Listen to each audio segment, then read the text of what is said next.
বাবা সাহেব আম্বেদকর এডুকেশন ইউনিভার্সিটির আন্ডারে যে বিএড কলেজগুলি আছে, ফরম্যাট অনুযায়ী আজকে আপনাদের বিএড কোর্স নিয়ে আলোচনা করছি।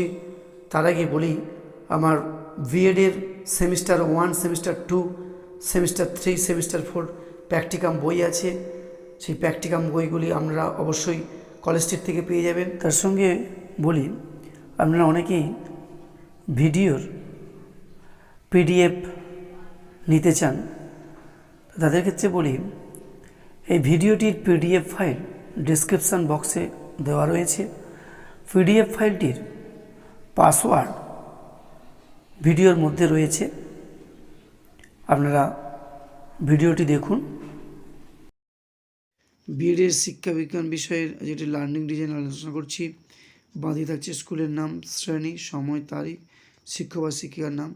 ডান দিকে হচ্ছে শিক্ষাবিজ্ঞান, একক হচ্ছে বিকাশ প্রক্রিয়ার শিখন ও পরিণামন। উপএকক হিসেবে থাকছে শিখন পরিণামন, আজকের পাঠ হিসেবে থাকছে পরিণামন।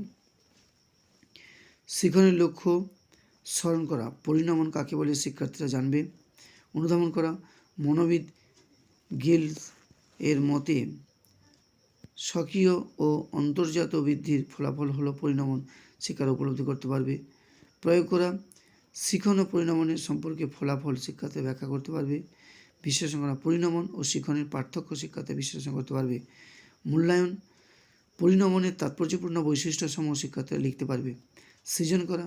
শিখন ও পরিণামনের মধ্যে পারস্পরিক সম্পর্ক এবং শিশুর জীবন বিকাশ এদের গুরুত্ব সম্পর্কে শিক্ষার্থীরা অনুমান করতে পারবে।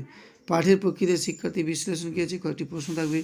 পরিণামন ফলে কী ঘটে, তারপর যে শিখন সহায়ক উপকরণ প্রস্তুতি ও নির্বাচন, পাঠ্যপুস্তক, রেফারেন্স বই, চক, ডাস্টার, ব্ল্যাকবোর্ড, চার্ট, চিত্র, মডেল।